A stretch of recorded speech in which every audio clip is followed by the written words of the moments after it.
ಇವತ್ತಿನ ಸೆಷನ್ ಹೇಗಿತ್ತು, ನಿಮಗೆ ಏನೇನು ಅನ್ನಿಸ್ತು? ಓಕೆ, ನಮಸ್ಕಾರ ಎಲ್ರಿಗೂ. ಇವತ್ತಿನ ಸೆಷನ್ನು ರಾಜೇಶ್ ನಾಯಕ್ ಅವರು ತಗೊಂಡಿದ್ದು ಬಹಳ ಚೆನ್ನಾಗಿತ್ತು.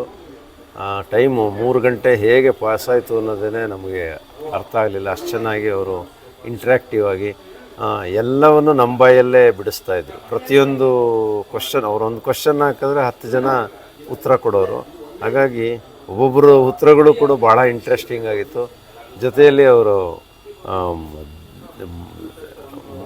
ಹಣದ ಜೊತೆ ಹೇಗೆ ಸಂಬಂಧ ಹೊಂದಬೇಕು ಅನ್ನೋದನ್ನು ಭಾಳ ಚೆನ್ನಾಗಿ ಎಲ್ಲರಿಗೂ ತಿಳಿಸ್ಕೊಟ್ರು.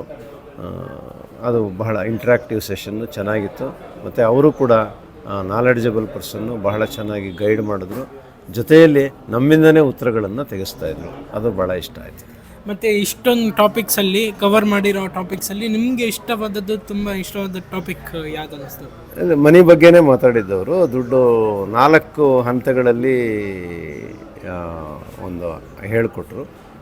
ಸೇವರ್ಸ್ ಇದ್ದಾರೆ, ಮತ್ತು ಎಕ್ಸ್ಪೆಂಡಿಚರ್ ಮಾಡೋರಿದ್ದಾರೆ, ಸ್ಪೆಂಡರ್ಸು, ಮತ್ತು ಅವಾಯ್ಡರ್ಸ್ ಇದ್ದಾರೆ, ಮತ್ತು ಅದಕ್ಕೆ ಡಿಟ್ಯಾಚ್ಮೆಂಟ್ನಲ್ಲಿದ್ದಾರೆ. ಅಂದರೆ ಈ 4 ಹಂತಗಳಲ್ಲಿ ಇರತಕ್ಕಂಥದ್ದು ಬೇರೆ ಬೇರೆ ವಿಧಾನಗಳನ್ನು ಅವರು ತಿಳಿಸ್ಕೊಟ್ರು.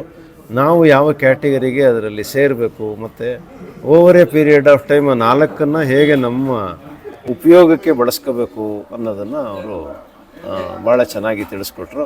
ಸಾಮಾನ್ಯವಾಗಿ ನಾವು ಅದೇನು ವಿಧಾನಗಳಿದ್ದಾವೆ ಅಂತ ತಿಳ್ಕೊಂಬಿಟ್ರೆ ಸಾಕು, ನಮಗೆ ಸಾಕಷ್ಟು ಮೆಚ್ಯೂರಿಟಿ ಅದರಲ್ಲಿ ಬರ್ತದೆ. ನಾವು ಕೂಡ ಅದನ್ನು ಆಲೋಚನೆ ಮಾಡ್ತಾ ಹೋಗ್ತೀವಿ.